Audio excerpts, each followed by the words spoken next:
ગુજરાતી ભાષાના વિશદ અનુભવી ભરતભાઈ મહેતા આપણી વચ્ચે છે. ભાષા તરીકેનો આપનો જે અનુભવ છે એને આપ મોજે દરિયાના દર્શક મિત્રોની સાથે શેર કરો એવી આપને નમ્ર વિનંતી છે. કે સાહેબ અમે બધા ફ્રેન્ડો બુકો લેવા જવાના છીએ. ત્યારે મને ખરેખર એમ થાય કે કાં તો તું ભાઈ ફ્રેન્ડ્સ બોલ, કાં બુક્સ બોલ, કાં પુસ્તકો બોલ, મિત્રો બોલ, પણ ગુજરાતી કરી નાખે છે. શૌર્ય વિનાનો પ્રેમ ન હોય, પ્રેમ વિનાનું શૌર્ય. અને એમાંથી લખાય છે કવિતા કસુમીનો રંગ. ક્યાં વાત હે કે આપણું આખું લોક સાહિત્ય રાસમાળા અંગ્રેજીમાં ફાર્મર છે. દલપતરામ પાસે સાંભળી લખીને દુનિયાને કહ્યું કે જો આ ગુજરાતમાં વીર માંગડાવાળો કોણ છે. કૃષ્ણ વાંસળી દ્વારા પહોંચે તો ગાંધી પાસે કઈ વાંસળી? તો આવા કવિઓ હતા. એ મેઘાણી ગાંધીની વાંસળી હતા, ભગતસિંહની વાંસળી હતા. વાહ. રામ રામ. મોજે દરિયાના સૌ દર્શક મિત્રોને નમસ્કાર. આજે આપણે એક એવી શખ્સિયત સાથે મુલાકાત કરવા જઈ રહ્યા છીએ જેમણે ભાષાને વિધિવત રીતે ખેડી છે. ગુજરાતી ભાષાના વિશદ અનુભવી ભરતભાઈ મહેતા આપણી વચ્ચે છે. મહારાજા સયાજીરાવ યુનિવર્સિટી સાથે એમના જોડાણ છે. બાપુના અસ્મિતા પર્વના તેઓ વક્તા છે. મારો એક નમ્ર મત છે, અસ્મિતા પર્વ કરીને બાપુએ જ્ઞાનની ગોષ્ઠીને એક એવી ઊંચાઈ અર્પી છે કે જે સદૈવ ઇતિહાસના સુવર્ણ પૃષ્ઠો ઉપર નોંધાયેલી રહેશે. બિલકુલ. એમાં પણ આપે સહભાગી થઈ અને અમૂલ્ય રીતે એમાં પોતાનું યોગદાન આપેલું છે. મહેતા સાહેબ, આપણો આ ઉપક્રમ એ નવી પેઢી એ ગુજરાતી ભાષાને પ્રેમ કરતી થાય એવી મારી એક લાગણી છે. બિલકુલ. એ લાગણી જન્મવાનું કારણ એ છે કે નાનપણની અંદર અનાયાસે સાંપ્રત જે સ્થિતિઓનું નિર્માણ થયું છે જેને કારણે મીડિયમ અંગ્રેજી, હવે અંગ્રેજી માધ્યમની એનો વિરોધ કે વિવાદ કરવા માટેનું આ પ્લેટફોર્મ પણ નથી ને જરૂરત પણ નથી, પણ એની ઘેલછામાં માતૃભાષા સાથેનું નાળછેદન થઈ જાય છે જે ખૂબ ગંભીર બાબત છે. અને એને કારણે ભાવિ પેઢી એ ગુજરાતીથી છૂટી પડી જાય છે, અછૂતી થઈ જાય છે. અને એને આપણો આવો દિવ્ય વારસો, આપણા કાગ, આપણા મેઘાણી, આપણા દાદ, આપણો રમેશ, આવી અદ્ભુત પરંપરાનો આપણી પાસે વારસો છે. એનાથી એ લોકો વંચિત રહી જાય છે. તો વર્તમાન સમાજ આપણો, આપણી ગુજરાતી જાતિ, એ હું માનું છું કે આપણી ગુજરાતી જાતિ માટેનું જે ગૌરવ છે એનું કારણ ગુજરાતી ભાષા છે. બિલકુલ. અને કોઈ પણ સમાજનો પિંડ એ એની ભાષા થકી બંધાતો હોય છે. અને સમાજની સંપૂર્ણ ગતિવિધિઓ એ ભાષાના માધ્યમથી જ પ્રગટ થતી હોય છે. એટલે તમે જોશો તો આપણા લોકગીતો તો એ પરિશ્રમમાંથી નીકળે, એ પીડામાંથી નીકળે, એ સામાજિક વેદનાઓમાંથી નીકળે અને પછી એ ઝરણ થઈને ફૂટે. એના આપણે અસંખ્ય દાખલાઓ આપણી પાસે છે. કુટુંબ કલેશના લોકગીતો છે, વહુ દીકરીઓના લોકગીતો છે, કવળા સાસરિયાની કેસેટો આપણી બધાના ધ્યાન ઉપર છે. તો એ અને આવી અસંખ્ય બાબતોનો આપ ઉલ્લેખ કરી શકો છો. મારી આપને વિનંતી છે કે આપ ગુજરાતી અસ્મિતા, ગુજરાતી ભાષા, એની સાંપ્રત સ્થિતિ અને ભાવિ પેઢી સામે આપણે એને કેવી રીતે પ્રસ્તુત કરીએ, ક્યાં આપણે અટકવું જોઈએ, ક્યાં આપણે આગળ વધવું જોઈએ, એ અંગેનો ભાષા તરીકેનો આપનો જે અનુભવ છે એને આપ મોજે દરિયાના દર્શક મિત્રોની સાથે શેર કરો એવી આપને નમ્ર વિનંતી છે. મોજે દરિયાના દર્શક મિત્રો, એક નાગરિક તરીકે મને બહુ જણાવતા ગૌરવ થાય છે કે રૂપાલા સાહેબને મેં નાનપણથી એ રીતે જોયા છે કે એમને લોક સંસ્કૃતિમાં ખૂબ રસ છે. મળવાનું તો 2-5 વાર બન્યું, અસ્મિતા પર્વમાં ને સિકંદરાબાદમાં. પણ મેં જોયું અથવા તમને જ્યાં પણ હું સાંભળું છું કે ત્યારે તમારી વાણીમાં એક જમીન સાથેનું જોડાણ સુદૃઢ છે. અને આ જોડાણ તમે કહો છો કે આજે પેઢીમાં, નવી પેઢીમાં નથી, એ ચિંતામાંથી વધુ એ જુદી વાત છે. પણ તમને પોતાને જે પાક્કો રસ હતો એનો અહીંયા રંગ છે. આ મોજે દરિયા એ બહુ તમારા લોહીના ઊંડા એક એમાં પડેલું નિશાન છે. હું એ રીતે એક શિક્ષક તરીકે જોઈ રહ્યો છું કે તમે ભાષા ને લોક સંસ્કૃતિની વાત આવે ત્યારે બીજું બધું ભૂલી જાઓ છો. આ એક મેં દૂરથી એટલા ડિસ્ટન્સ જોયેલું છે. અને તમે જે મને પ્રશ્નો પૂછ્યા કે આજેની પેઢી ને અસ્મિતા ને, તો એક શિક્ષક તરીકે હું પણ આ ચિંતા અનુભવું છું. આ ચિંતા ગુજરાતી કરતાં ગુજરાતી ભાષાની વિશેષ છે. ગુજરાતીઓ તો બધે છવાયેલા છે અને એ તો મહાજાતિ ગુજરાતી, આપણા બક્ષી કહેતા એમ. બિલકુલ. જ્યારે વૈશ્વિકરણનો વ પણ નહીં સાંભળ્યો હોય દુનિયાએ, ત્યારની આપણે દુનિયા ખેડેલી છે. આપણી કહેવત જ છે, લંકાની લાડી ને ઘોઘાનો વર. ત્યારે આપણે લંકા પરણીને આવી જતા હતા. તો વૈશ્વિકીકરણની આ ઘટનામાં પણ એ વખતે મેં જોયું હતું અથવા હજી પણ જોઉં છું કે વિદેશ ગયેલા જેટલા ગુજરાતીને ચાહે છે ને એટલા અહીંયા નથી ચાહતા. ઘણીવાર એ લોકોને ભાષાનું અથવા યાદ આવતું હશે, નોસ્ટેલ્જિક એક જરૂરિયાત હશે. પણ અહીંયા દાખલા તરીકે હું કોલેજમાં હોઉં ને એમને છોકરાઓ એવું કે સાહેબ અમે બધા ફ્રેન્ડો બુકો લેવા જવાના છીએ, ત્યારે મને ખરેખર એમ થાય કે કાં તો તું ભાઈ ફ્રેન્ડ્સ બોલ, કાં બુક્સ બોલ, કાં પુસ્તકો બોલ, મિત્રો બોલ, પણ ગુજરાતી કરી નાખે છે. ફ્રેન્ડો બુકો લેવા જવાના છે. તમે જે ઉદાહરણ આપ્યું ને, બહુ સુંદર ઉલ્લેખ આપે કર્યો અને એકદમ વ્યવહારમાંથી પકડ્યો. સમયસર, દાખલા કેટલો સરસ શબ્દ છે. તમે બોલો કે હું સમયસર આવી જઈશ, અથવા તો એમ કહીએ કે હું ટાઈમ ટુ ટાઈમ પહોંચી જઈશ. પણ આપણે શું કરીએ સાહેબ, આપણે એમ કહીએ છીએ કે ટાઈમસર પહોંચી જઈશ. સર આપણું અને ટાઈમ એમનો, આવું જે જોડાણ ખ્યાલ પણ નથી રહેતો. તમને એનાથી સૌથી મોટું ઉદાહરણ આપું, એક ભાષાના શિક્ષક તરીકે મોજે દરિયાના પ્રેક્ષકોને મજા પડશે કે આ બાબો ક્યાંથી આવ્યો સાહેબ. તમે જુઓ કે BABY, બેબી, ચાઇલ્ડ, મેલ ઓર ફિમેલ બંને માટે અંગ્રેજી શબ્દ છે બેબી. પણ આપણે પાછળ પેલું ઈ આવ્યું ને એટલે આપણને થઈ ગયું કે આ સ્ત્રીલિંગ. તો હવે એના પુલિંગનું શું કરવું, એટલે BAB એમનું રાખ્યું ને ઓ આપણો વેલ્ડિંગ કર્યો. આમ બાબો આવ્યો છે સાહેબ. આ બાબો ક્યાંથી આવ્યો એ અદ્ભુત વાત તમે લઈ આવ્યા છે. એટલે BAB એમનો છે ને ઓ આપણો છે. છોકરાઓ ગુજરાતી શબ્દ જ નથી. ના, નથી બિલકુલ. આ મારો બાબો છે, આજે આપણે ગૌરવથી કહીએ છીએ. તો આ બાબો એ ગુજરાતી શબ્દ છે સાહેબ. આ ગુજરાતી અંગ્રેજીનું મિશ્રણ જે ચાલ્યું છે એને ખરેખર આપણી ભાષાને ગુજારી પણ દે ને આવું વધી જાય તો. કારણ કે બરાબર છે ક્યાંક મસ્કરીમાં હવે તો ફિલ્મોના ટાઇટલ એવા માંડ્યા, હવે વેલકમ જિંદગી નાટક આવતું હોય કે દાખલા તરીકે આ પ્રકારના છે, લાપતા લેડીઝ છે, પણ એનો એક જુદો હેતુ છે ત્યાં. પણ જે મારે કહેવું છે કે ક્લાસરૂમમાં ઔપચારિકતામાં તમે જો ભાષાને જાળવો તો પણ મજા છે. અને જે રીતે આ ગ્લોબલાઇઝેશનમાં ચિંતા માત્ર ગુજરાતીની નથી સાહેબ, અનેક પ્રાદેશિક ભાષાઓની છે. કારણ કે આપણને જ્યારે ગ્લોબલાઇઝેશન ઓફ લેંગ્વેજ કે ભાઈ કિટકેટ છે ને એ લઈને ના જાય છોકરો તો પ્રેમ કેવી રીતે થાય, સુખડી લઈ જાય તો ના થાય. હવે એને ખબર નથી કે તારા કિટકેટની બાપ છે સુખડી. પ્રોડક્શન કોસ્ટથી માંડીને બધામાં તને ફાયદો છે અને હેલ્થમાં તો છે જ. પણ જો સુખડી લઈ જાય તો દેશી કહેવાય. કિટકેટ લઈ જાય ને સાહેબ અને જાહેરાતી આવે તમે જેને ચાહો છો એને કિટકેટ આપો, સુખડી આપો, એમ આવે જ નહીં.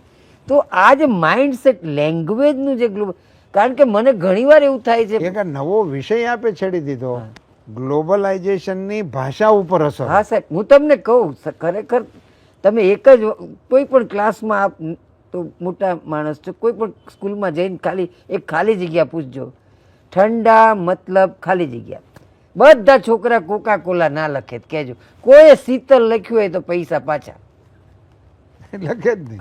કારણ કે એટલી બધી વાર મનમાં ગયું છે કે ઠંડાનો અર્થ જ છે કોકા કોલા. તો આ જે ભાષા ઉપર મારું આક્રમણ થયું છે ને, વાહ, એ આપણે સાચવવાનું છે કે ભાઈ આપણે બરાબર ગ્લોબલાઇઝેશન એવું હોવું જોઈએ સાહેબ કે તમારી સારી વસ્તુ મારામાં આવે, મારી સારી વસ્તુ તમે લઈ જાઓ, આપણે અરસપરસ. પણ જો તમે જ શ્રેષ્ઠ હોય, અમેરિકા જ શ્રેષ્ઠ હોય, ઇંગ્લેન્ડ જ શ્રેષ્ઠ હોય, એ શા માટે? શા માટે? મારી ભાષામાં પણ એટલે જ આપણે આઝાદી વખતે શું થયું સાહેબ, મુનશીને બધાએ શું કર્યું, આપણા સર્જકોએ, આપણા નેતાઓ. ગુજરાત, મને યાદ છે કે ગાંધીજી હજી અમદાવાદમાં પ્રવેશ્યા ને સાહેબ, અને એક શેઠે નાનકડું મકાન આપ્યું કોચરબ, અને કોચરબમાં બેઠા હતા, અને એક પત્રકાર ટાઈમ્સ ઓફ ઇન્ડિયાનો આવ્યો, અને એણે કહ્યું કે બાપુ ઇન્ટરવ્યૂ લેવું છે. તો કે હા પૂછો. અંગ્રેજીમાં પ્રશ્નો પૂછે ટાઈમ્સનો રિપોર્ટર. એણે જોયું પારસી બાવાજી છે, તો કે તમે ગુજરાતી જશો ને? તો કે તું ગુજરાતી, હું ગુજરાતી, તો ગુજરાતીમાં પૂછ ને, તું જે લખવું એ અંગ્રેજીમાં લખજે ને, પછી એટલું તો ગુજરાતી બોલ મારી સાથે. તો આ જે સ્વરાજ્ય જોઈતું હોય તો સ્વભાષા, સ્વદેશ. તમને સાહેબ આશ્ચર્ય થશે કે એડમિશન ભાષાને નહોતું મળ્યું યુનિવર્સિટીમાં. અંગ્રેજો શેક્સપિયર ભણાવે, પ્રેમાનંદ નહીં. એ શેનો એમ? વાહ. તો એ વખતે જે શ્યામા પ્રસાદ મુખર્જી આપણે કહીએ છીએ એમને, એમના પિતાજી આશુતોષ મુખર્જી. આશુતોષ મુખર્જી જ્યારે કુલપતિ બન્યા 1915માં બંગાળમાં, અને ત્યારે એમણે એમ કહ્યું કે ભાઈ અમે અંગ્રેજીની સાથે બંગાળી ભણાવીશું. જેને અંગ્રેજી ભણવું એ ભણે, સરસ, પણ માનો કે કોઈ છોકરાને ગ્રેજ્યુએટ બંગાળીમાં થવું છે તો તક મળવી જોઈએ. જેને કહેવાય છે MIL, મોડર્ન ઇન્ડિયન લેંગ્વેજીસ એમણે દાખલ કરી. ભારતમાં તો નહોતી જ થઈ, હજી એક જગ્યાએ દાખલ થઈ, એ ગાંધીજી દ્વારા. ગુજરાત વિદ્યાપીઠમાં એમણે સ્નાતક તમે ગુજરાતી સાથે થઈ શકો, તમે આખું ગુજરાતીમાં ભણી શકો. તમે ભલે અર્થશાસ્ત્ર ભણો, પણ અમે એની ચોપડીઓ લખીશું. આપણી ગુજરાત યુનિવર્સિટીનો તમને મોટો વિવાદ જાણો ને સાહેબ તો આશ્ચર્ય થશે. અને એમાં મને આનંદ ને આશ્ચર્ય ને આઘાત ત્રણેય થયા છે. કેમ? આપણી ગુજરાત યુનિવર્સિટી ગુજરાતની પહેલી યુનિવર્સિટી સ્થપાઈ ત્યારે 2 માણસો ગામડે ગામડે ફરતા હતા, અને એમ કહેતા હતા કે આનું માધ્યમ જો ગુજરાતી રાખજો તો છોકરાઓ વધુ ને વધુ ભણે, ખેડૂતના બધા. અને એ 2 માણસો હતા કાકા સાહેબ કાલેલકર અને આપણા પહેલા સ્પીકર દાદા સાહેબ માવળંકર. વાહ. 2 મરાઠીઓ ગામડે ગામડે ફરે કે ગુજરાતી માધ્યમ હોવું જોઈએ. અને મુનશીને ચિંતા હતી કે મારો છોકરો નબળો રહી જશે દુનિયામાં, એટલે મુનશી એમ કહેતા હતા, જો ગુજરાતી અસ્મિતા શબ્દ આપનાર, કે માધ્યમ તો અંગ્રેજી જ હોવું જોઈએ, સમાધાન કરવું પડે તો રાષ્ટ્રભાષા સુધી જાઓ, પણ BA MA ગુજરાતીમાં ના હોય, મારો છોકરા પાછા પડી જાય. અને હું જોઉં છું કે મુનશીની ચિંતા ખોટી નથી, પણ પેલા લોકો કહે છે કે આપણે બધું ગુજરાતીમાં લાવીશું, આપણે પેદા કરીએ પુસ્તકો, આપણે પરિભાષાઓ પેદા કરીએ મેડિકલ સાયન્સની, અને એમ આપણા બાળકોને ગુજરાતીમાં. પણ આ તો એક કસમકસનો ઉલ્લેખ કરું છું. પણ મુનશી માન્યા પછી, અને આપણે ગુજરાત યુનિવર્સિટી ગુજરાતી માધ્યમમાં તમે હવે ઇકોનોમિક્સ, હિસ્ટરી બધું ભણી શકો. આઝાદીના ઉષા કાળે ભાષાને કેવી કેવી પીડાઓ સહન કરવી પડી, ડર કેવો હતો અંગ્રેજીનો, અને કેવી મનોભૂમિકાઓ હતી સંસ્થાઓની, નેતાઓની અને સાંપ્રત પરિસ્થિતિની, એની અસરોને આપે બહુ સુપેરે યાદ કરી. એને માટે તમને ગુજરાતી ભાષા વતી મારે ધન્યવાદ આપવા પડે. સાહેબ હું તમને એક બીજું ગોવર્ધન રામ માધવરામ ત્રિપાઠી આપું. હવે એ 1907માં તો ગુજરી ગયા. એમણે શું કર્યું કે દરેક સરસ્વતીચંદ્રના 4 ભાગની પ્રસ્તાવના અંગ્રેજીમાં લખી, જેથી અંગ્રેજોને ખબર પડે કે અમે શું કરીએ છીએ. અને એક પુસ્તક આખું લખ્યું મૃત્યુ પહેલાં 1902માં, ક્લાસિકલ પોએટ્સ ઓફ ગુજરાત. તમે એમ કહો છો ને કે અમારી પાસે દાંતે છે, અમારી પાસે શેક્સપિયર છે, અમારી પાસે ચોસર છે, પણ અમારી પાસે પ્રેમાનંદ છે, અમારી પાસે નરસિંહ છે, અને એ તમારા કોઈ કવિથી જરાય ઉતરતો નથી. આખી ચોપડી એમને માથે મારેલી, ક્લાસિકલ પોએટ્સ ઓફ ગુજરાત. વાહ. આ ઓછી જાણકારી. હા, અસ્મિતા આને કહેવાય. આપણે મને ઘણી વાર થાય છે કે આપણે રિક્ષાની પાછળ લખાવીએ ને સારું જ છે મેરા ભારત મહાન, પણ ભારતનો નકશો આવડે છે? હું છોકરાઓને પૂછું છું. દક્ષિણના 5 રાજ્યોના નામ પૂછો, હું પૂછું છું. જો ના આવડે તો હું કહું છું કે તું કેવી રીતે બોલે છે મેરા ભારત? સૂત્રોચ્ચાર નહીં, ગંગા ક્યાંથી નીકળી ક્યાં પહોંચી થોડુંક તો જાણો આપણા દેશનું. નહીતર આપણા દેશને આપણા કરતાં બીજા વધારે જાણશે. એક માણસ જ્યારે તમે જો 1915માં એણે જ્યારે ખોદ્યું ને ઈંટ પાકી નીકળી અને એ ઈંટની ઉંમર જાણી ઈસવીસન પૂર્વે 2000, એટલે એણે કહ્યું કે વિશ્વમાં ગ્રીક સિવાય કોઈ સંસ્કૃતિ ભારત સાથે ઊભી ના રહી શકે એટલી જૂની છે. અને એટલું બધું આર્કિટેક્ટ સાચું નીકળ્યું, આખું નીકળ્યું સર જ્હોન માર્શલ. એણે સાહેબ દુનિયામાં આપણી તારીખ જૂની કરી દીધી કે દુનિયાનું પ્રાચીનતમ રાજ્ય ભારત છે. તો આને હું મોટો ભારતવાદ કહું છું.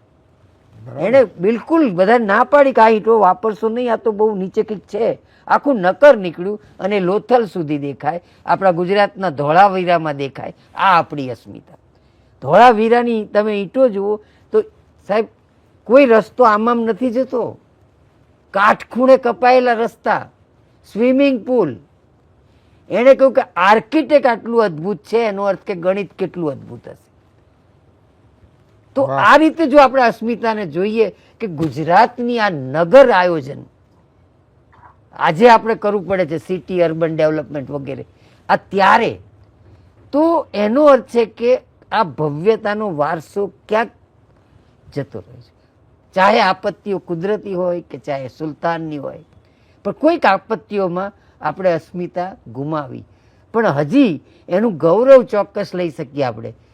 જે આપણા ગાંધીયુગમાં શરૂ થયું, એ વખતે એ લોકો લખવા માંડ્યા આ રીતે કે તમારી, અને આપણને અંગ્રેજો વિદ્વાનોનો સાથ મળ્યો.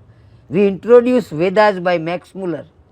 મેક્સ મુલરે ઢોલ ટીપીને કહ્યું કે વેદો મહાન છે. એને કોણ કહેવા ગયું હતું સાહેબ?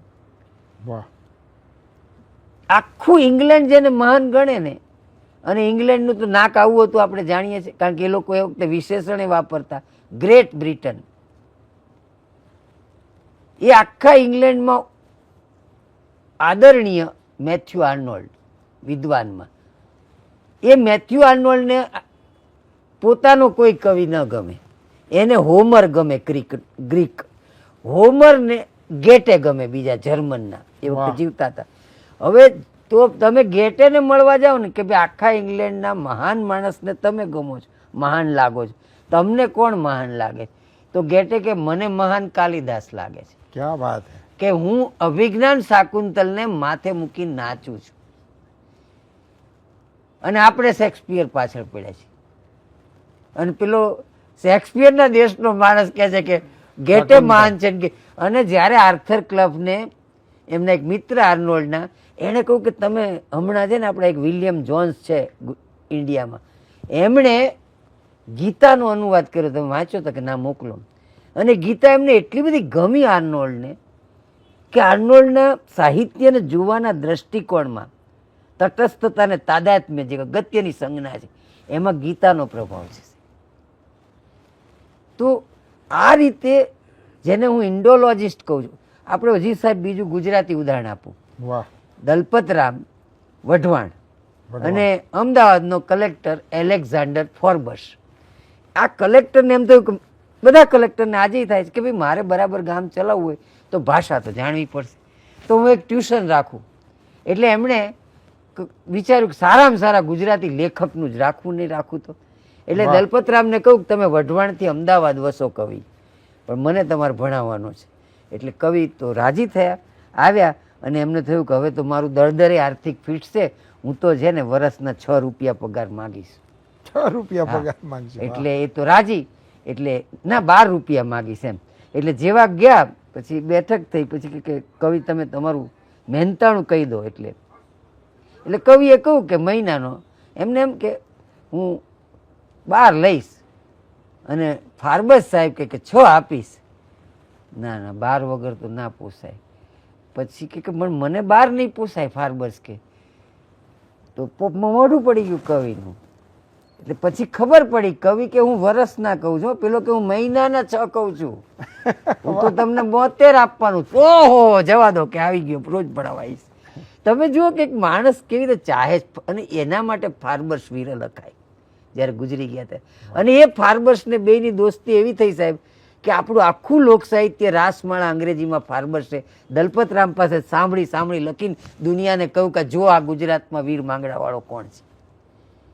તમે પહેલી વિજયદાન દેથા આપે, આપણે માંગડાવાળો આપીએ, ત્યાંથી પણ એક કથા હોય લોકકથા. તો આપણી ડેટ આગળ વધારવામાં આવા પણ સુરાપુરા માણસો હતા કે જે ભલે એમની ભાષા અંગ્રેજી હતી સાહેબ, પણ એમણે ગુજરાતને ચાહ્યું અને દલપતરામની મદદથી ગુજરાતીને ચાહ્યું.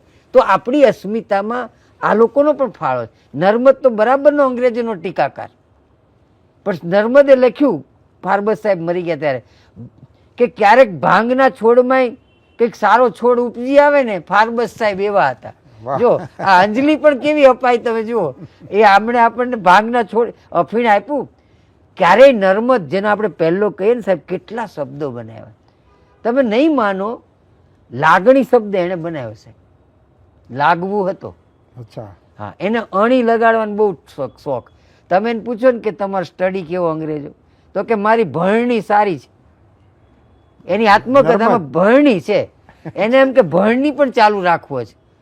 એને દેશી મોડેલ બહુ ગમતું, અંગ્રેજી બરાબર નહીં, મારે અંગ્રેજીમાં જવું જ નથી. એટલે એને જે રીતે ગદ્ય જેને કહીએ ને, આજે આપણે જે ગૌરવ, બધા જ પત્રકારોનો એ પિતા કહેવાય કે નહીં, કારણ કે ગદ્યનો પિતા. તમે છાપું કવિતામાં કાઢવાના હતા, છાપું નીકળે જ નહીં. તો જે રીતે નર્મદ અને દલપત આજે આપણે અસ્મિતા કહેતા હોય તો એની પાસે આપણું નામ ઝૂકવું જોઈએ. અને એની પહેલાં પ્રેમાનંદ અમારા વડોદરાનો, કે જેણે જે દિવસે જોયું સુસા પૈસા ચાર, મારે ગુજરાતીનું માન જ નહીં, મરાઠી સંસ્કૃત આ બધાનું, તો આ ચોટલી બાંધીશ નહીં જ્યાં સુધી એનું મહત્વ નહીં સ્થાપે. આખ્યાન ઉપર આખ્યાન, અને એવા પોપ્યુલર વેઇનમાં લખ્યા સાહેબ કે ગુજરાતીતા શું કહેવાય. મહાભારતની ઘટના હોય સાહેબ, પણ કે ભાઈ આ અભિમન્યુ જાય છે તો એની પત્ની ના પાડે કે આ મોટા ભાઈ છે, બીજા છે, તમે કેમ જાઓ છો. એટલે ઘણાએ ટીકા કરી કે ક્ષત્રિય પુત્રી આવું ન કરે. પણ પ્રેમાનંદને તો પેલું વડોદરું જોયું છે, આપણા વણિકો જોયા છે. એટલે દુકાને બપોર પછી મોટા પેલા છોકરાને મોકલ્યા કરતા હતા કે ના કે આ જેઠ કેમ નથી જતા, તમે જ કેમ આખો દાડો દુકાન જાઓ છો. ગુજરાતીતા અંદર પરોવી દીધી, સુદામાં ગુજરાતી થઈ ગયો.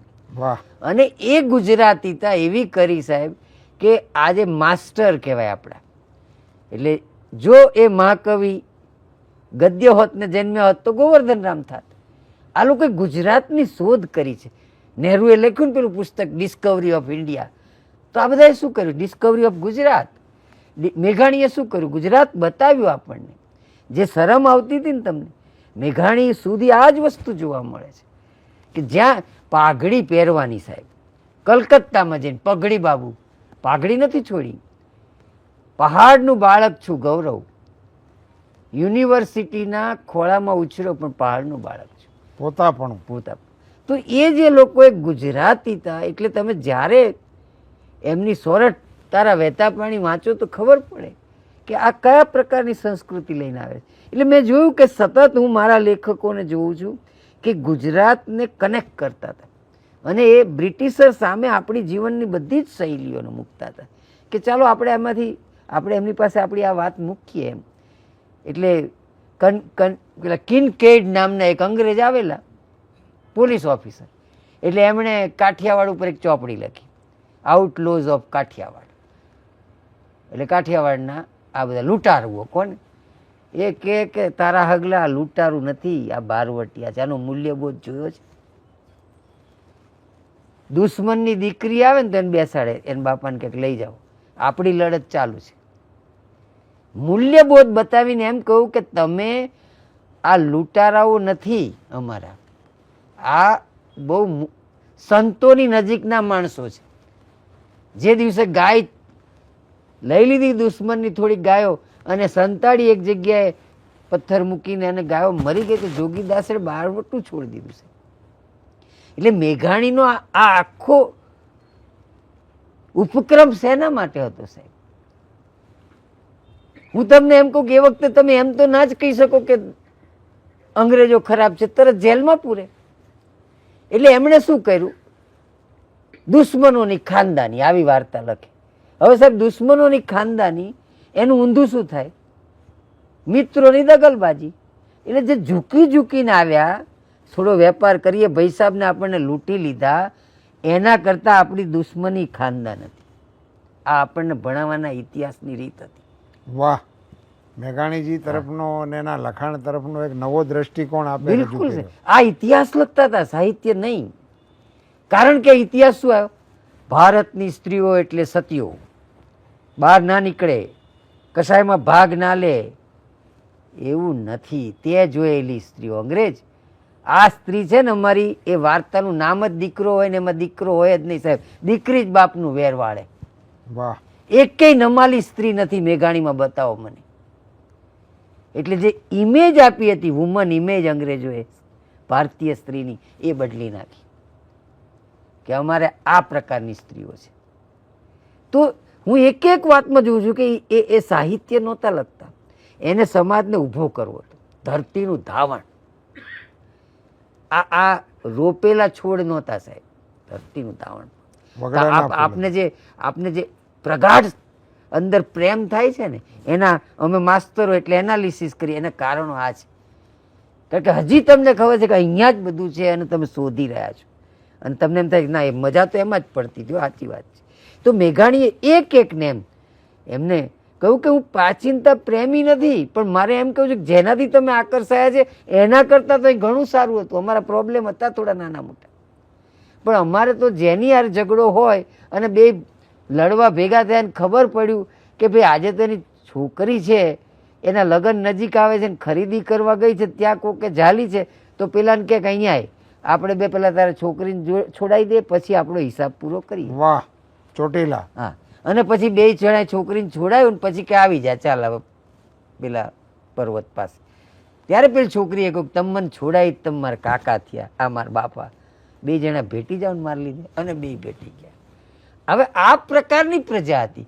જોગીદાસ ખુમાણ આપ જાણો જ છો સાહેબ, તમને તો શું કહેવાય, પણ ખરખરો કરવા જાય, જેની હારે ઝઘડે છે. એના પિતા તો સારા હતા, મિત્ર હતા, એટલે એ ગુજરી ગયા તો ખરખરો કરવા ગયા, બધું ઓઢેલું છે ને બધા ઓળખી ગયા, અને તલવારો કાઢી. એટલે એ છોકરાએ કીધું કે આજે મારા દુઃખમાં ભાગ પડાવ્યા જોગીદાસ, આજે તો એમને મૂકી આવવાના છેક સુધી, કાલથી લડત ચાલુ. આ કયા પ્રકારની લોહીના સંસ્કારો હતા? જોગીદાસ દીકરાને ને પત્નીને નજર કેદ રાખેલા સાહેબ. અને એ જોગીદાસના છોકરાને ક્યારેક ગુસ્સો આવે ને એટલે પેલા કુંવરને મારે, અને ત્યારે ફરિયાદ કરી પેલા એક રાજાના દીકરાને મારે. એટલે એના બાપાએ કહ્યું કે ભાઈ એનો બાપ અમને રોજ મારે છે, છોકરો ક્યારેક મારે ને, કે એના બેટા આપણે એનું ગામ જૂટવી લીધું છે. એટલે આ એક વાત નહીં સાહેબ, હું તમને એવી વાત કહું કે ક્યાંય જેને કહેવાય ને કે આમ કેવી લોકશાહી હતી સાહેબ. આ શબ્દ વાપરતા મને સહેજે સંકોચ નથી. સુદામડું બાજુમાં ભવાયા આવ્યા છે તો આખું જોવા ગયું છે. ગામમાં બહુ વૃદ્ધ આપા છે, કે મુખ્ય માણસ છે, ઉંમર થઈ છે નથી ગયા, અને ગામમાં એક હરિજન છે કાન્યો કરીને, એ બેઠો છે. અને પેલા લૂંટારાઓને ખબર પડી કે આજે ગામ ખાલી છે, લૂંટી લેવાય, સારો મોકો છે. એટલે સુદામડા ઉપર ત્રાટક્યા, અને પેલા કાનિયા ઝાપડાએ એવો સામનો કર્યો સાહેબ, મરી ગયો, પણ ભાગ્યા પેલા બધા, અને આપાને તો બચાવી જ લીધા. અને બીજે દિવસે ગઢવી આવ્યા, અને પછી એમણે શરૂ કર્યું, વાહ વાહ આપા, તમે ગામ બચાવ્યું, વાહ ઉંમરે, એમ કરીને એક પછી એક એકદમ આપા ઊભા થયા કે ગઢવા, આમ ન બોલે કોઈ દિવસ દરબાર નહીતર, ગઢવા તારી સરસ્વતી અભડાય છે કે કા? મેં તને કીધું કે ગામ મારા કાનિયાએ બચાવ્યું છે, તારી સરસ્વતી કેમ નથી કાનિયાના ગુણ ગાતી? કાનિયાના ગુણ ગા. કાનિયો હરિજન સાહેબ. વાહ, ઇતિહાસમાંથી કાઢવો નહોતો બાપુને, એણે કીધું કાનિયાના ગીત ગા. હું જાગો પણ કાનિયો મરી ગયો મારો, એણે મને બચાવ્યો છે, ગામ બચાવ્યું છે સાહેબ. આ કાનિયા ઝાપડાની વાર્તા દ્વારા શું યાદ આપતા હતા આંબેડકર ગાંધીજીને? કે ભેટી જાઓ, આ લોકોના ટ્રેપમાં ના આવો. વિમળા અને એમનું બીજું પાત્ર હુરબાઈ કપડાં ધોવા ગઈ હોય અને વિમળાનો પતિ બ્રહ્મદેશ હોય, કાળચક્ર નવલકથા છેલ્લી, અને હુરબાઈને બે કપડાં ધોતા વાતો કરે. હુરબાઈ કે આ મારા ભાઈને કંઈક થયું છે. તો શું થયું? હમણાં ટોપી પહેરે છે, કોઈ દાડો નહોતો પહેરતો. લડકે લંગે પાકિસ્તાન. તો કે આ પાકિસ્તાન શું છે? કે વિમળા કે મને ખબર નથી, મારો ધણી બ્રહ્મદેશ ગયો છે ને, તો ત્યાં એક સુભાષ બાબુ છે, એ ભારતમાં આવવાના છે કે, અને હવે તો કે જર્મન રેડિયો ઉપરથી બોલે છે, તો કાલે જ હું રેડિયો મેળવતી, કદાચ અવાજ આવી જાય તો. તમે જુઓ કે કહેવા માંગતા હતા કે બધા તાતણાઓ જે આપણા હતા ને એની કરુણતાઓ હતી. આ હુરબાઈ ને વિમળા હારે જ લુગડા ધોતા હતા. તમે છૂટા પાડ્યા, ટોપીઓ પહેરાઈ, નહીતર આમ જત પરમારા એમની એક વાર્તા છે, બે એકબીજા માટે જાન આપ્યો ને, પણ જાત જુદી ને, તો હિન્દુ મુસલમાન એટલે, તો એણે છે ને આમ વચ્ચે મરતા મરતા આમ પેલી રેતી મૂકી કે લોહી ના ભળી જાય. તો કે એકબીજા માટે જાન આપ્યો ને હવે તું લોહીની ક્યાં ફાડે છે, થઈ જવા દે ભેગા. સાહેબ કેટલી જગ્યાએ અહીંયા તમે જાઓ તો એમણે એક વાત કહેવી હતી કે આ કયા પ્રકારની સંસ્કૃતિ હતી. તમને કહું કે સાહેબ એમની એક વાર્તા, આપણે આહિરાણી બાઈની વાર્તા છે દુષ્કાળની. પ્રદેશમાં બહુ જ દુષ્કાળ ચાલે જુઓ, અને બેન આવી, ભાઈએ ના પાડી. હવે તમે જુઓ કે ના પાડી, અને દૂરથી આવતી બેનને જોઈ ભાઈએ, પણ એ સંતાઈ ગયો કે મારે મદદ કરવી પડશે. અને ભાભી જઈને કે હું આમ સામનો કરેલો દુષ્કાળનો, પણ હવે થોડુંક ખૂટ્યું હતું, ભાઈ પાસે આવેલી. તો ભાભીએ કહ્યું કે ક્યાં ગયો મારો ભાઈ? તો કે ગામત્રે ગયા છે, કોઈ ગુજરી ગયું ત્યાં. ના બાઈને જોયેલો ભાઈને દૂરથી, એને એમ કે નથી જોયો, પણ એણે જોયો તો, એટલે રડતી રડતી જાય છે. અને જેવી બહાર નીકળીને ત્યાં જોગડો હરિજન છે, એ જોગડાએ કીધું બેન કેમ રડે છે? તો કે મારો ભાઈ મરી ગયો. ના ના ના, આવું ના બોલાય, ગામમાં કોઈ મરી જાય ને મને ના ખબર હોય કે? તો કે જે મને મદદ કરવામાં ભાગી ગયો ને મરી જ ગયો કહેવાય ને ભાઈ. મારે તો આ જરૂર પડી એટલે આવી, બહુ મેં સામનો કર્યો. ના તું આવું ના બોલ બેન. અને એના છોકરાને કીધું જા ફૂઈને મૂકી આય, તમ તારા અમારા દાણા છે પાણી છાંટીને લઈ લેજો. અને આખું ગાડું ભરી આવ્યું. છોકરો ગયો સાહેબ ત્યાં, છોકરો એનાય બાપને ચડ્યો, ગાડું દઈને આવ્યો કે રાખજો બેન. અને પછી કોઈ જ નથી વાત. લો હવે એકવાર આ જોગડાના જ ગામમાં પાછું ધાડ પાડું આવેલા, અને જોગડો મરી ગયો. અને પેલી બાઈ ત્યાં ઘર રંગતી હતી, ત્યાંથી પછાડ નાખતી નાખતી ગાતા ગાતા આવેલી. નાતે કાંઈ નેડો નહીં, તું વણકર હું વણાર, પ્રહલાદે દાનવ હતો. આ પ્રકારના અંદર વાતો છે. નાતે કાંઈ નેડો નહીં, તું વણકર અને હું વણાર, તારી જાત ન જોવું જોગડા. એટલે મારો ભાઈ હતો એમ. તમે જુઓ કે આને હું કેવી રીતે વાંકા રહેનાર, તમને એમણે પાછું કહ્યું કે કલ્પનાઓ નથી સાહેબ, આવું કહ્યું. એમણે કહ્યું કે અત્યારે તમે મને નકશો બતાવો, ધંધુકા અહીંયા, ગાંફ અહીંયા, આ જગ્યાએ છે વાંકાનેર, આ ગાંફ ધંધુકા બાજુનું ગામ વાંકાનેર રાજ્યમાં કેમ બોલે છે ખબર નહીં, ખબર કાઢો. ત્યારે ખબર પડી કે વાંકાનેરમાં અહીંયાથી દીકરીના લગ્ન થયેલા, અને પેલું શુદ્ધ વધમાં જરા અફીણ વધારે ચડી ગયું હશે, ભૂલી ગયા, અને દીકરીનું મામેરું ચાલે ને કોઈ આવે જ નહીં. એટલે પેલી રડે, કારણ કે આપણે ત્યાં તો પાછું આ મેણાટોણા તો રહેવાના જ. એટલે એ કહે છે કે હા હા તમારે બહુ ગાડા બધા આવવાના હતા ને કંઈ અવાજ નથી આવતો. પેલીને થાય કે મારે આજે વક ઘોળવું પડશે. આપણે ત્યાં હતું ને જે વાત, એ તો હતી જ મર્યાદા આપણી કે, પણ કવિઓ આપણા બધા વકીલ હતા સાહેબ, નહીતર આ ન લખાત. વહુએ લખાય, વહુએ વગોવ્યા ખોરડા, કારણ કે લો અગેન્સ્ટ વુમન, લો નું ફૂલ ફોર્મ આ જ છે. સ્ત્રીઓ તરફ કાયદો હતો જ નહીં સાહેબ. કવિ જ એનો વકીલ હતો સાહેબ. લો નું ગુજરાતી તમે સારું કર્યું, લો અગેન્સ્ટ વુમન. તો જ્યારે, કારણ કે એવું હતું સાહેબ, કેટલા બધા વખત સુધી સ્ત્રીને લખમાં જ નથી લેવામાં આવતી, એટલે જ લખવું પડે ને કશું આ આપણું વવે વગોવે. આ જ રીતે અહીંયા એટલી બિચારી રડે ને, એને આમ નીચે જોયું ને પેલા જોયું કે મારા ગામની દીકરી છે, તો કે બેન જય શ્રી કૃષ્ણ, કે જે કહ્યું એ બિચારે. તો કે ભાઈ મારા ઘેરથી કોઈ આવે છે? તો કે ના, ત્યાં તો ઢોલ નથી વાગ્યો. અરે મારા દીકરાનું મામેરું જાય, મારે જીભ કચરવી પડશે. તમે ચિંતા ન કરતા, વાહ. અને જીવો ડેલીમાં આવ્યો, પગે લાગ્યો, કોણ ભાઈ, અહીંથી આવ્યો છું, શેના સમાચાર, અમારા ગામમાં એક મૃત્યુ થઈ ગયું છે એટલે બાપુ નહીં આવે, પણ આ ગામ છે ને પહેરામણીમાં આપ્યું છે.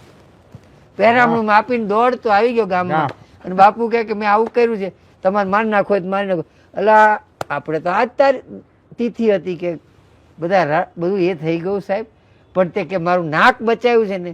ચમારના બોલે ગામ અપાતા હતા, અનામત ફનામત તો છોડો. તમે આ સમાજને તમે બહારથી નહીં જોઈ શકો કે ગાયને અટકી શકો છો, બિલાડીને અટકી શકો છો, માણસને નથી અટકી શકતા. આ બ્રિટિશ વ્યૂ છે. નહોતા અટકતા પણ માથા અપાતા હતા. નહોતા અટકતા એ મર્યાદા હતી, અટકીશું, પણ નહોતા અટકતા એટલે મન જુદા નહોતા, એકબીજાના કામ જ સચ.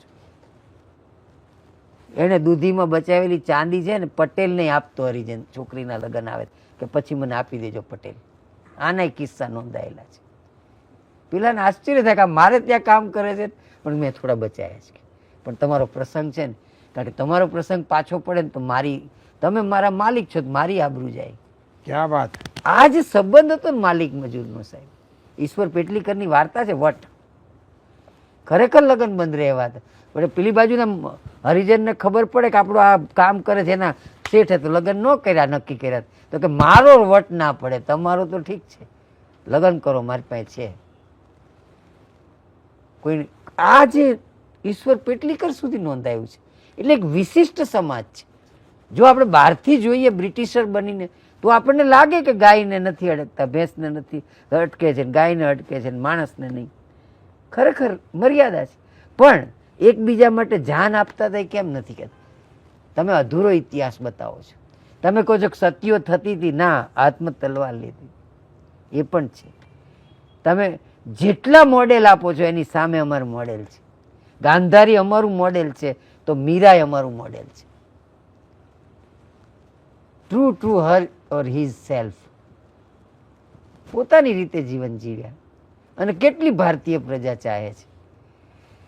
તો આજે હું જોઉં છું કે મેઘાણીને હું સ્ટ્રેટેજી તરીકે જોઉં છું કે એમણે આપણી ભણેલી પ્રજાને આપણી સાથે જોડવાની કોશિશ કરી. કારણ કે શિક્ષિતોને શું થયું, જે આજે ઘણા થાય છે કે અંગ્રેજી એટલે શ્રેષ્ઠ એમ, એટલે આપણે કોઈ નહીં કે આ મારો ગુરુ ગ્રંથિ, હા ગુરુ છે જ, આ મારા ફાધર છે, મારા બાપા છે, કોણ બોલે છે, આ મારા વાઈફ છે, મારી વહુ છે, કોણ બોલે છે.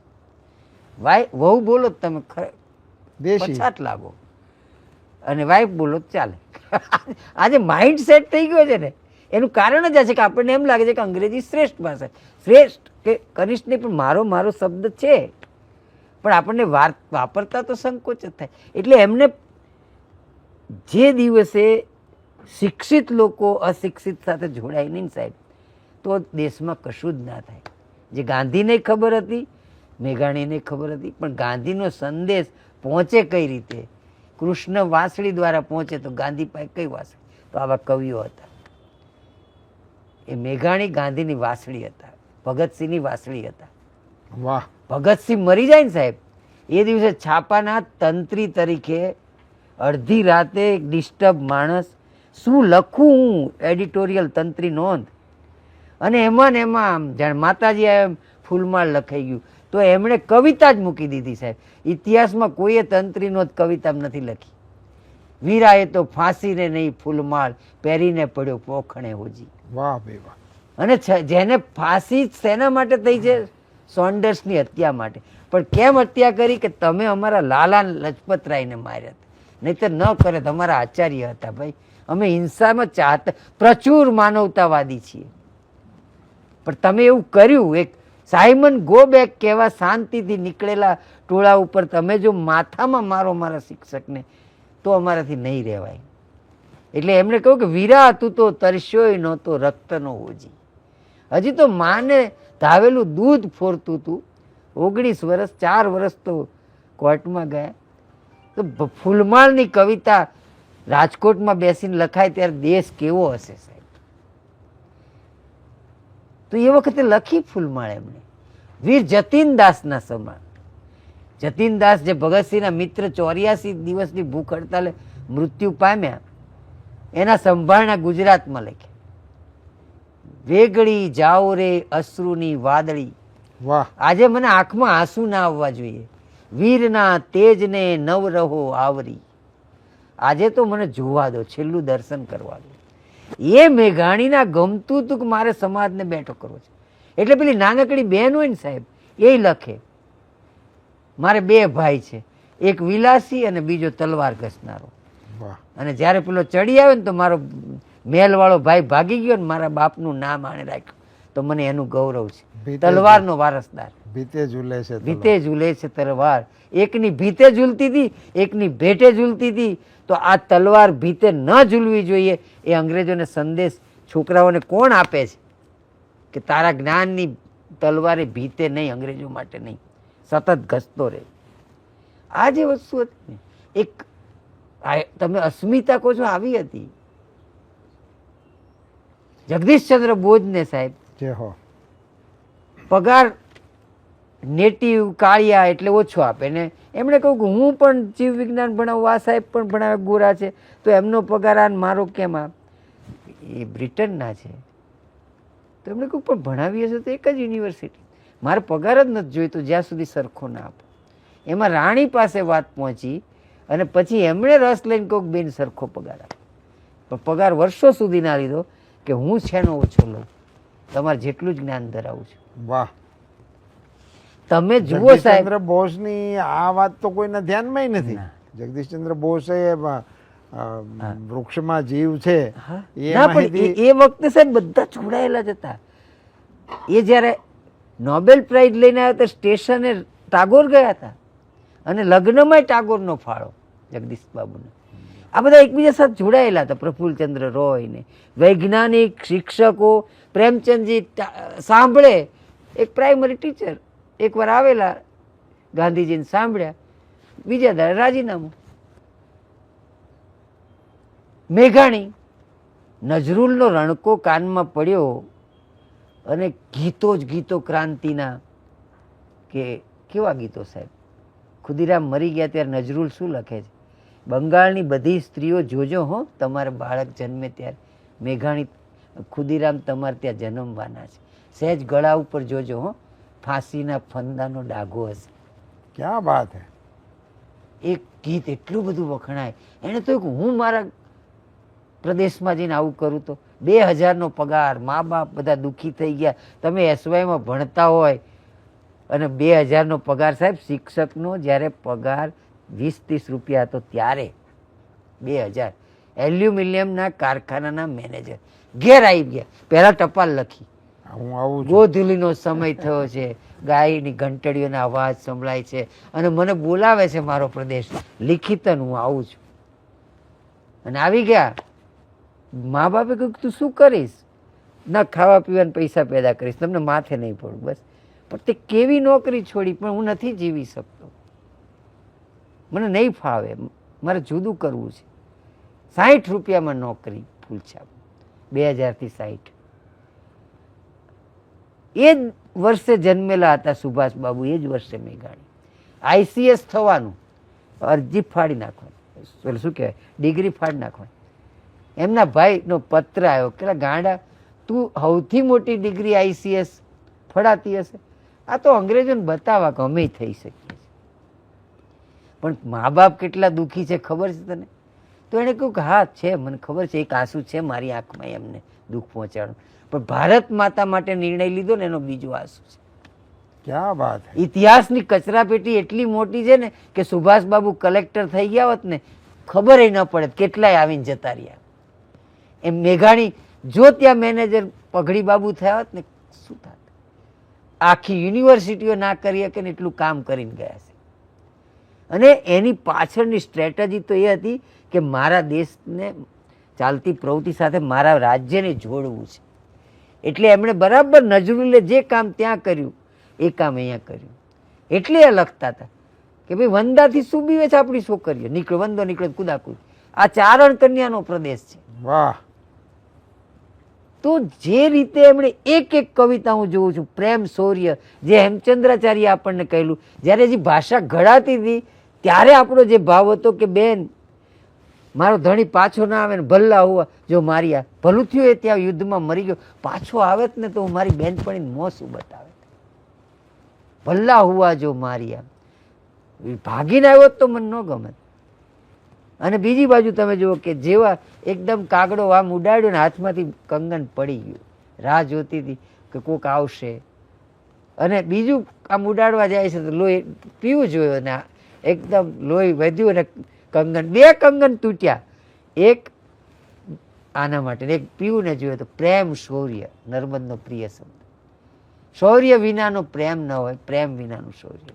અને એમાંથી લખાય છે કવિતા કસુંબીનો રંગ. ક્યાં વાત હે. કસુંબીના રંગ નીચે મોજે દરિયાના દર્શકોને કહું, તમે એમના 88 પુસ્તકોને આ એક કવિતાની અંદર મૂકી શકશો.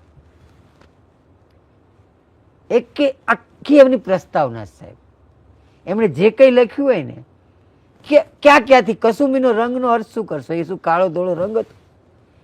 અભાવોમાં પણ ઝીક ઝીલતું જે માનવ્ય છે ને એ છે કસુંબીનો મિજાજ. ભાવ છે મિજાજ કે ભાઈ આમાં જીવીશું અને કેવી રીતે. જો મને ક્યાંથી આ બધું લડવાની પ્રેરણા મળી તો બેનના હાલરડામાંથી, માના ધાવણમાંથી, દરિયા પારના વીરોમાંથી પણ.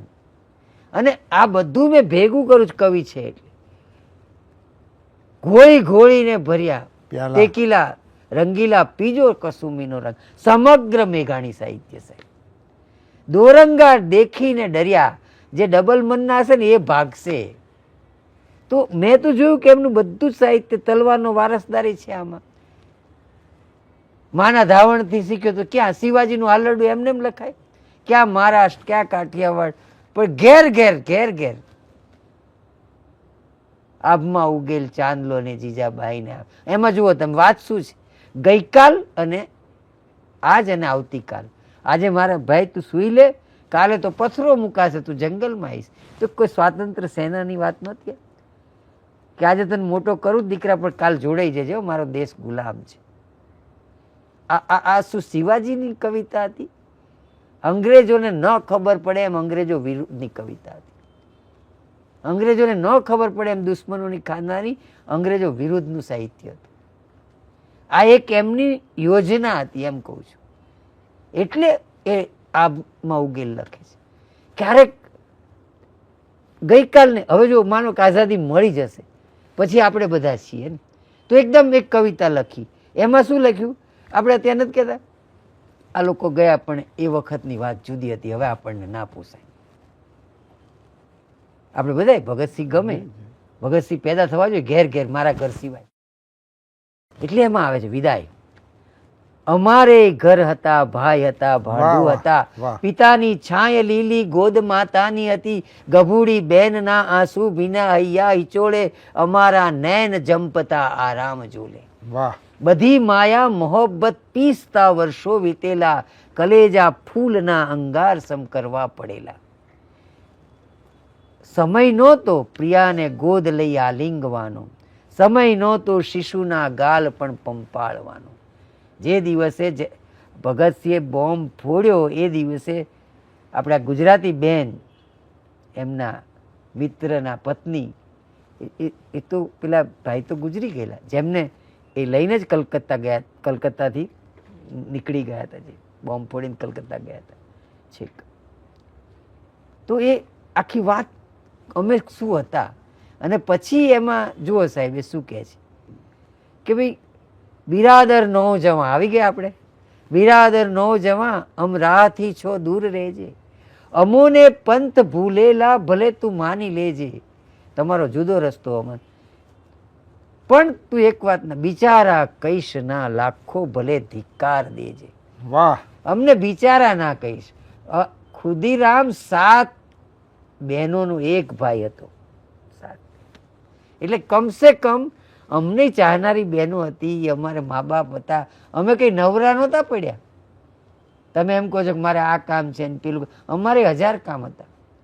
તો આ જે વસ્તુ એ વિદાય કોને પ્રેરણા આપે કે તમે ભૂલી ના જતા, કદીક સ્વાધીનતા આવે, વિનંતી ભાઈ છાની, અમોને સ્મરી લેજો જરી પળ એક નાની. વાહ ભાઈ વાહ. આ કલાક ફાળવો ને તો બહુ કહેવાય, પણ એક પળ પણ જો યાદ કરશો ને તો તમારામાં પેલો તંતુ રહેશે કે મારે કશુંક સામાજિક નિસ્બત કરવાની છે. અને જ્યાં સુધી તમે સામાજિક, ગાંધીજી બહુ તોડીને બોલતા. એક દિવસ બન્યું એવું કે જ્યારે દક્ષિણ આફ્રિકાથી આવ્યા ને રૂપાલા સાહેબ, જે હો. અને આખું અમદાવાદના એક ડૉક્ટર હતા અને સરસ કાર્ય કર સામાજિક ને, સાયકલ રાખે ને મેગેઝિન કાઢતા હતા. અને મેગેઝિનનું શીર્ષક એ બહુ સરસ સાહેબ, ભસેગા ઓર કાટેગા. અરે ભસેગા ઓર કાટેગા, ભસ તો કૂતરો કરડે ને એમ કહે ને, તો એ છાપું કાઢતા ભસેગા ઓર કાટેગા. અને બહુ સરસ માણસ. એટલે ગાંધીજીને મળવા ગયા. ગાંધીજી, તમે આ બધું અમદાવાદ ને બધામાં કામ કરવા માગો છો, આફ્રિકા આપે સરસ કર્યું છે, પણ તમે એક વર્ષ તો આખું હિન્દુસ્તાન ફરવા ગયા, તમને મુખ્ય પ્રશ્ન કયો લાગ્યો હિન્દુસ્તાન? જુઓ તમે, ગાંધીજીએ અસ્પૃશ્યતા, કોમવાદ કશુંય નહીં સાહેબ, સ્ત્રીઓની સ્થિતિ ના, એ બધું છે નાના નાના. મુખ્ય પ્રશ્ન કયો આમ લખી રાખો દિવાલ પર. એમણે જે જવાબ આપ્યો છે, શિક્ષિતોની નિષ્ક્રિયતા. વાહ. કે આ શિક્ષિતો નિષ્ક્રિય છે નહીં તો કેવી રીતે ટકે? તો આ નિષ્ક્રિય શિક્ષકોને સાહેબ સક્રિય કરવા હોય તો લેખકની જરૂર પડે, મોજે દરિયાની જરૂર પડે. જે હો જે હો. કલાનું આ કામ છે કે જે વંચિતો છે ને એને ટકાવે, થોડાક આશા આપે, મરીશ નહીં ભાઈ, આપઘાત ના કરી, જો આવું થયું. અને જે સંપન્ન છે ને એના દિલમાં થોડીક દીવો પ્રગટાવે, પેલાની સામું જો દોસ્ત. આ બે કળાનું કામ છે.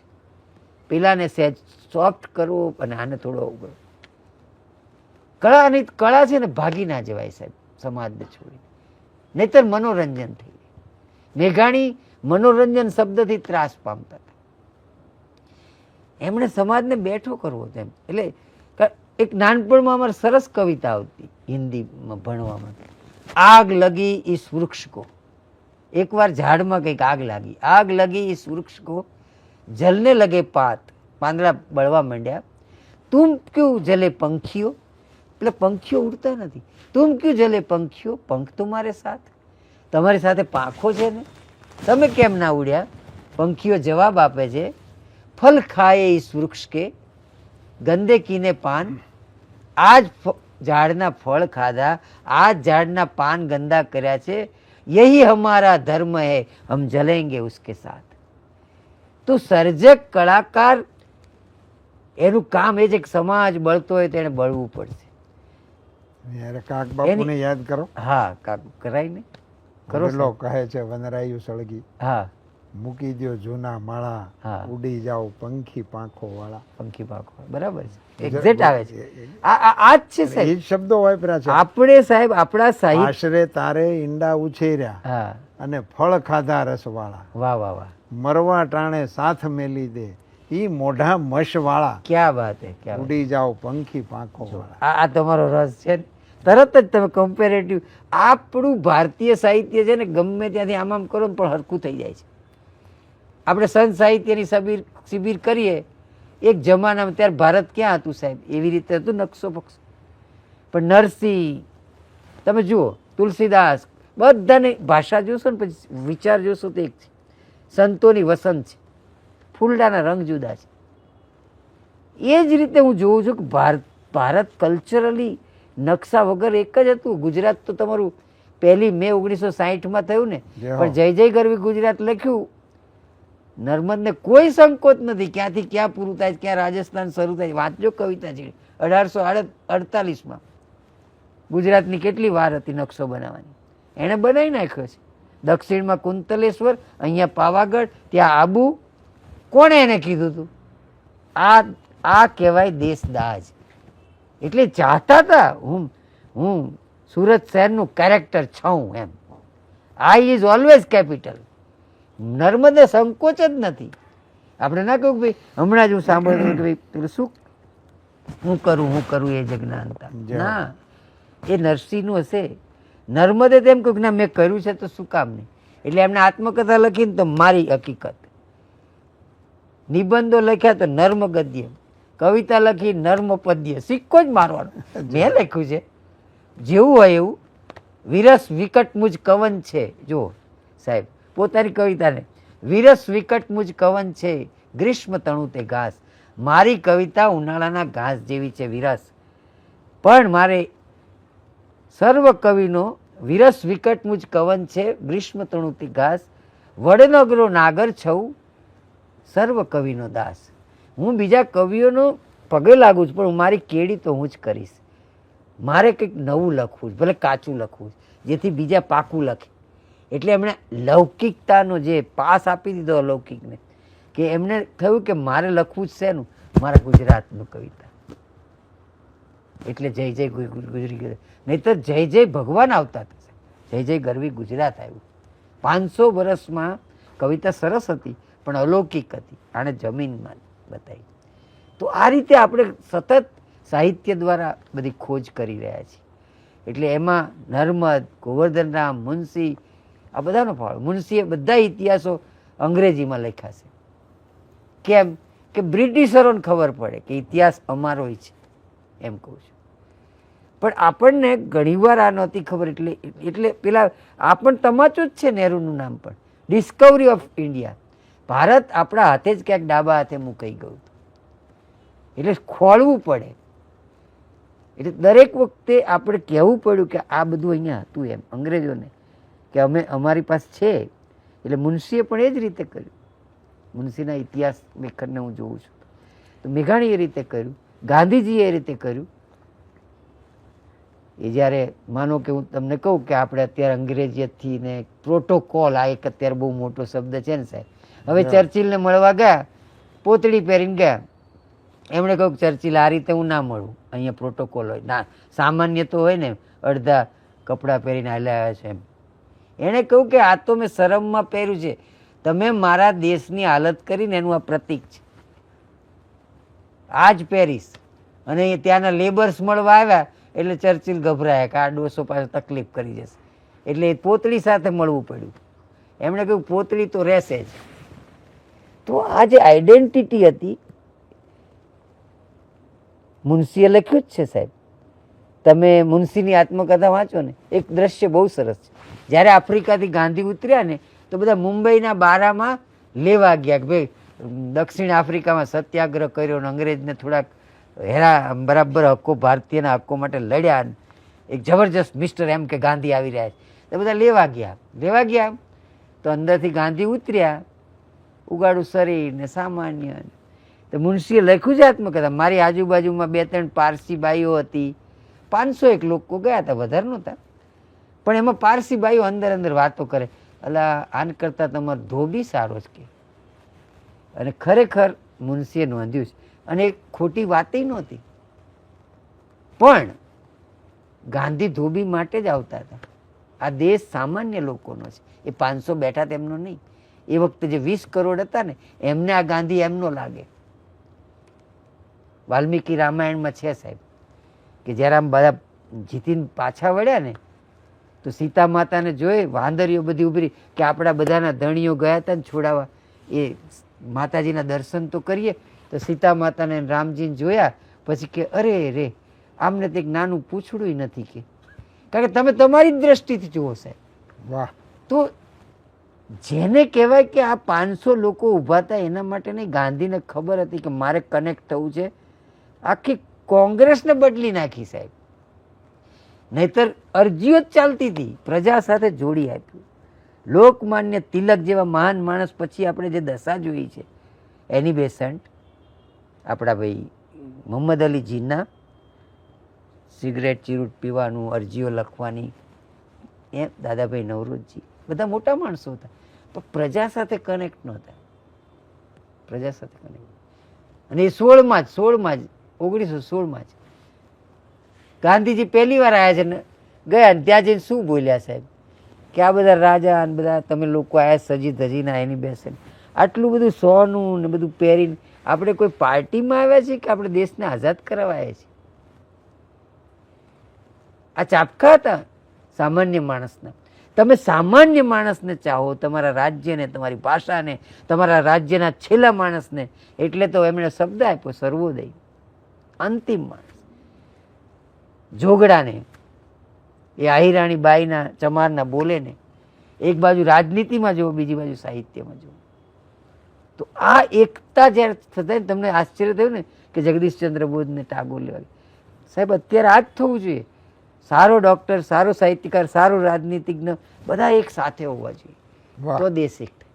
બધા ઇન્ટેલેક્ચ્યુઅલ્સ એકબીજાને ઓળખતા જ નથી સાહેબ, તો ના થાય. એક અરસપરસ તમે આશ્ચર્ય છે મારા માટે, નહીં તો રાજનીતિ બધું ધોઈ નાખે છે. તમે સાહિત્યનો સંપર્ક ગુમાવ્યો જ નથી, નહીં તો ભલા ભૂલી જાય છે બધું. એટલું બધું ટેન્શન લે ને, અરે આમાંથી જ તને બળ મળશે, તું સુકાવા છોડી દેવા માંગે છે. તમને આઈન્સ્ટાઈન જંગલોમાં જતા રહ્યા ને, આઈન્સ્ટાઈન નહીં, આપણા આલ્બર્ટ સ્વાઇત્ઝર, ખાલી જાહેરાત જ જોઈ સાહેબ, એક ડૉક્ટર જોઈએ છે આફ્રિકાના જંગલોમાં, મેલેરિયા ફાટીને. એ પોતાનું પ્રિય ગિટાર લઈને તો ગયા જ, આદિવાસીને તપાસતા તપાસતા ગિટાર તો ચાલુ જ રાખ્યો આરામ. તો તમે જે એક સંવાદ થવો જોઈએ, રાજનેતાઓ, સર્જકો, કલાકારો, વૈજ્ઞાનિકો, સમાજશાસ્ત્રીઓ, પત્રકારો, આ બધા વચ્ચે સંવાદ થવો જોઈએ. એના બદલે બધા વચ્ચે આપણે જોઈએ છે કે દૂરતા થઈ ગઈ. જો આ થાય અને એમાં કળા ભાગ ભજવે સાહેબ, તો મોજે દરિયા થઈ જાય. ભરતભાઈ મહેતા સાહેબે આપણને ગુજરાતી ભાષાના બોલચાલના સામાન્ય પરિચયથી બાબો શબ્દથી શરૂઆત કરી હતી અને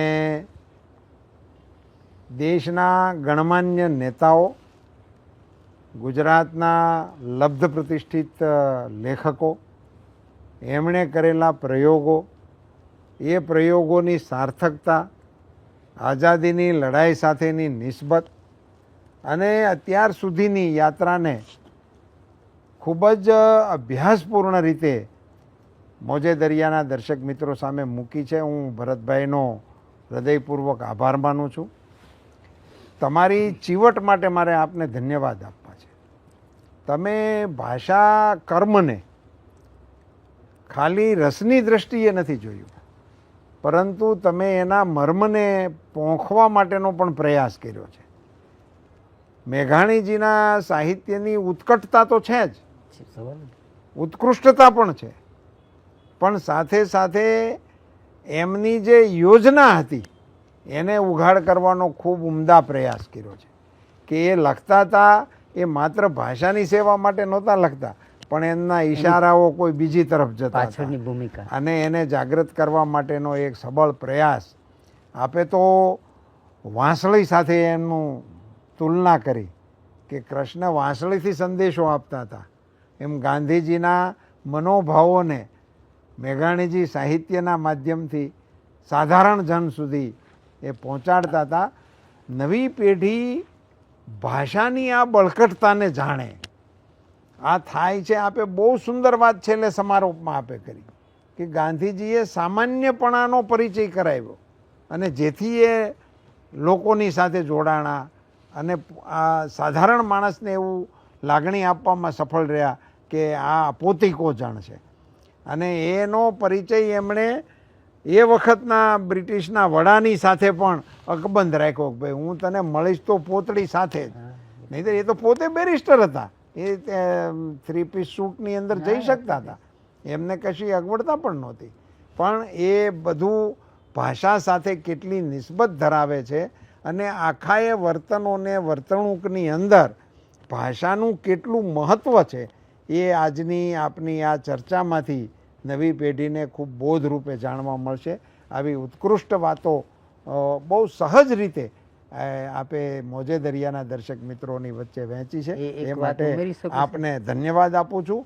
અત્યારે આપ એક વાત કરો અને પુનશ્ચ નિશ્ચિત કરીને કોઈ વિષયનો ઉઘાડ કરવા માટે પણ આપણે મળીશું. એક વાત એટલા માટે કે આપનામાંથી જ મને પ્રેરણા મળી કે તમને જે કહ્યું કે મેઘાણીને એ તંતુ આજે ચાલે છે. બધા મોજે દરિયાના પ્રેક્ષકોને એક હાથ જોડીને વિનંતી છે કે હમણાં ગુજરાતીમાં 700 પાનાની વર્ષા અડાલજાની ક્રોસ રોડ નવલકથા આવી છે. કાઠિયાવાડથી માંડીને કલકત્તા સુધી ગુજરાતીઓએ સ્વાતંત્ર્ય આંદોલન કેવું ચલાવેલું, નાના નાના માણસોએ અદ્ભુત નવલકથા લખાઈ છે. વાહ. આપણે એનું સન્માન પણ કર્યું અહીંયા એમને બોલાવીને. વાહ. મનહરભાઈ કરીને અમારા એક માણસ છે, જનજાગૃતિ અભિયાન ચલાવે છે, એમણે એ લેખિકા બેનનું સન્માન કર્યું ને હું બોલ્યો, પણ મેં બેનને બહુ અભિનંદન આપ્યા કે તમે ગુણવંતરાયના દીકરી છો ને, આપણું ટાઇટેનિક વીજળી, કાશી આઝમની વીજળી, વાહ. તો એ એમના દીકરીએ અત્યારે એવી નોવેલ લખી છે. તો મોજે દરિયાના પ્રેક્ષકોને કહું કે વાંચજો, એક નવી નવલકથા છે ક્રોસ રોડ, અને વાહ. આપણને બિલકુલ આપણા જૂના આંદોલનોમાં લઈ જશે.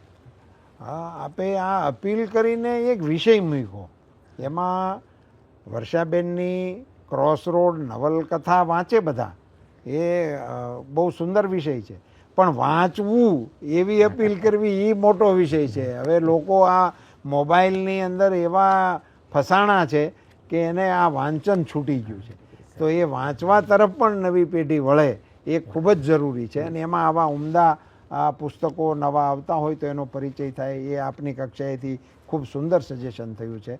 નમસ્કાર, સૌને રામ રામ.